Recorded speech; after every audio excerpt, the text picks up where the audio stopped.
Good morning. Wait, I said, look, real fast, and this is for you. I gave you all credit for the stories, the 3 stories, but something happened. Something was amiss, something was awry in the directions. Let's try this all again. Some of you all just explained the stories. Some of you all kind of told me what the story might have been about, but I wanted you to actually practice telling the story. Some of you did it, but then you read it. No reading. I want it to come from here or from here. You already know how we do. I wasn't really taking off for verbal fillers, but if that's a skill we've already been working on, why not keep going? I'm going to model it for you. You would start the same things. The very first words out of your mouth should be some sort of something that brings us in. It could be a question to the audience, a rhetorical question to the audience, or something you actually want them to answer. It could be a fire line. It could be a quote. You could even start with an activity or skit, but that depends on what you're trying to do. The purpose of this assignment was getting you comfortable telling stories because you can use these stories in your speeches to help prove a point. It can also help to you can start your speech with a story for sure, but it helps bring the audience in. People love to laugh or think or cry or whatever the case is, there's all these different types of stories. The stories usually have an animal. The turkey and the bull, the 2 frogs in the well, the elephant story, the boy and the butterfly. There's usually some sort of animal, it seems. The horse and the donkey and the well. I guess I already said that one. But whatever it is, they don't have to have animals in it, but that's just usually what they have. These are short little stories. You could expand this story to make it 4 or 5 minutes or tell the story in 30 seconds if it's a part of a larger speech. I want you to start strong, tell a story. Tell me what we're supposed to learn from the story. Transition. Tell another story. What we're supposed to learn from that story. Transition. Tell another story. I think these stories are really powerful, and I know other people don't teach it this way, but if you can use these, you can just have these stories in your toolbox. I know probably 50 stories, and I'm always trying to learn more. Some stories I learn from you all, some stories I just hear. But if I'm ever wondering how to start a speech, let me just start with a story. If I'm ever nervous, and there's times that I've been nervous, okay, I don't know how to jump in. Okay, just start with a story. Okay, yeah, I'll just start with a story. And I've learned, even for me, starting with a story usually helps me kind of get in the groove if I have to speak to people I haven't seen before or whatever. But I love just starting with a story, and I wanted this for you. Now, the 3 stories don't have to connect, but why not? Maybe let's do that. In this new story, in this new assignment, I want the stories to kind of connect for some overarching theme. Maybe you're talking about forgiveness, and you're going to find 3 stories that kind of weave in this idea of forgiveness. Or maybe you're talking about relationships, or you're talking about never giving up, or whatever the case is, but maybe finding that. How many dreamers do I have in the room? Show of hands. I know there's some dreamers in the room. I myself am a dreamer. I just want to make sure I'm talking to my tribe. There's a story of the turkey and the bull. Now, the turkey is a big dreamer, similar to you. He has big dreams, and he tells the bull, who's his best friend, says, hey, you see that? That's the tallest tree in the farmer's land, and I want to be able to climb to that tree. The bull says, well, you have wings, why don't you do it? Well, I think I can, but sometimes I just feel that I can't. The bull considers this and says, well, if you're a dreamer, maybe you're going to be willing to do things that you don't want to do to get to where you want to go. And the turkey says, okay.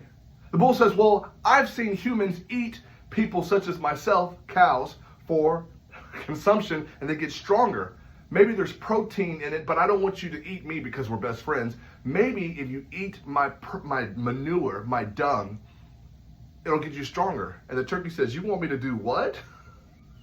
I know you said sometimes you have to do things you don't want to do to get to where you want to go, but I don't know about eating bull's manure. But the bull says, if you're a dreamer, you'll do what it is. You'll do what it takes to make it possible. Turkey considers this and said, okay. And every day the turkey is eating the bull's manure. And he does what he doesn't want to do to get to where he wants to go. One day the turkey says, okay, I've got it. I can do this. And the turkey starts flying. He makes it all the way to the top of the tree. He says, oh, I did it. Oh, bull, what's up? Chickens holler at me. Pigs, yo. And the farmer sees a crazy sight. The farmer sees the turkey at the tallest tree in his land. And the farmer, being the farmer, takes his shotgun, shoots the turkey dead. Whoa, whoa, whoa, whoa, whoa, whoa, whoa, whoa, whoa. Now you're probably wondering, okay, Mr. Harris, what kind of story is this? I mean, the turkey had a dream, and I'm a dreamer, and the turkey did what it didn't want to do to get to where it wanted to go. And every day he worked on that dream, and I'm doing the same thing. And the turkey got there. He got to what he was wanting to do, and then he died. What's the moral of the story?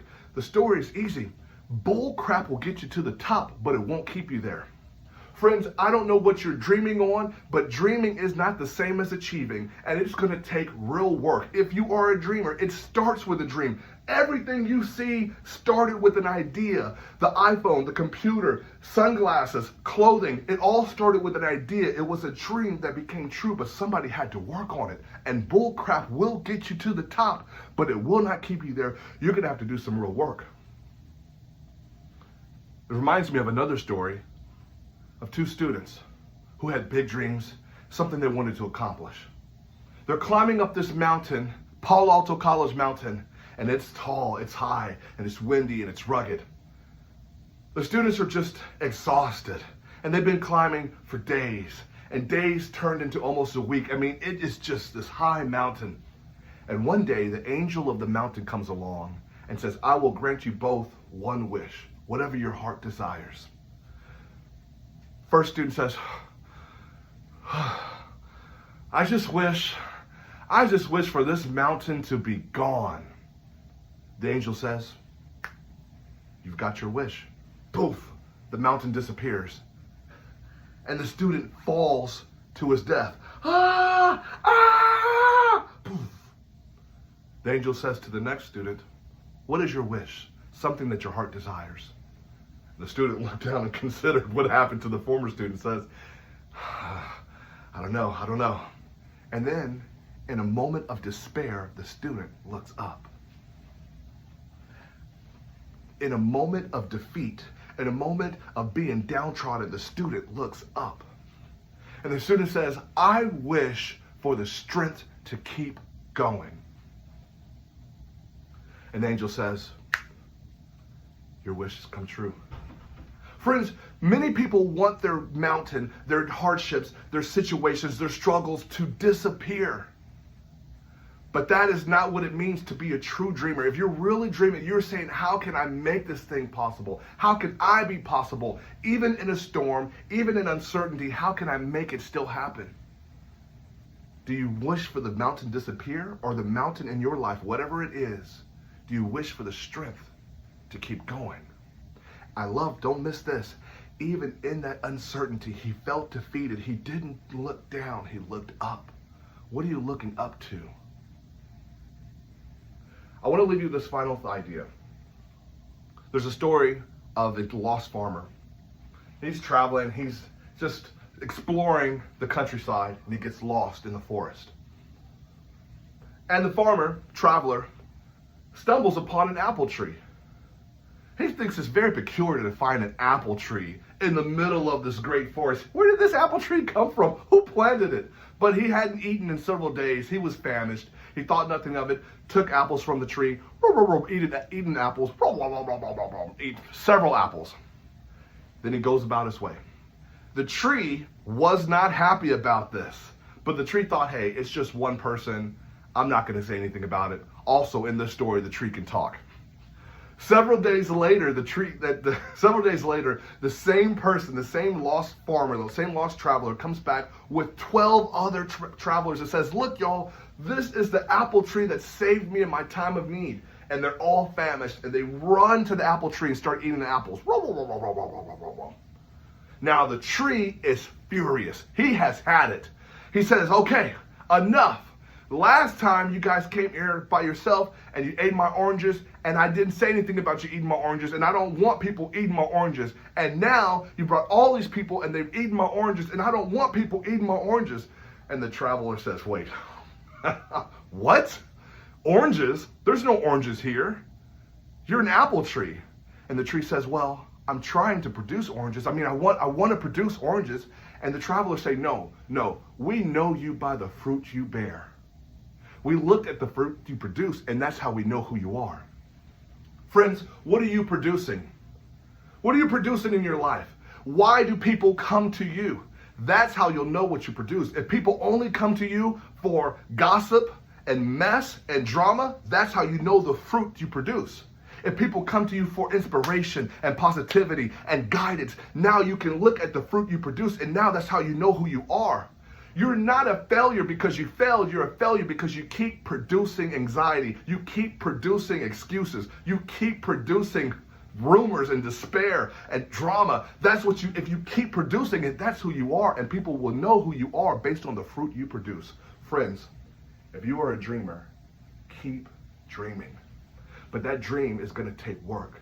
That dream is going to take action. That dream is going to be a part of your assignment and says, I'm not going to look at just the assessment. I'm going to keep my eye on the assignment, and I'm going to keep climbing my mountain.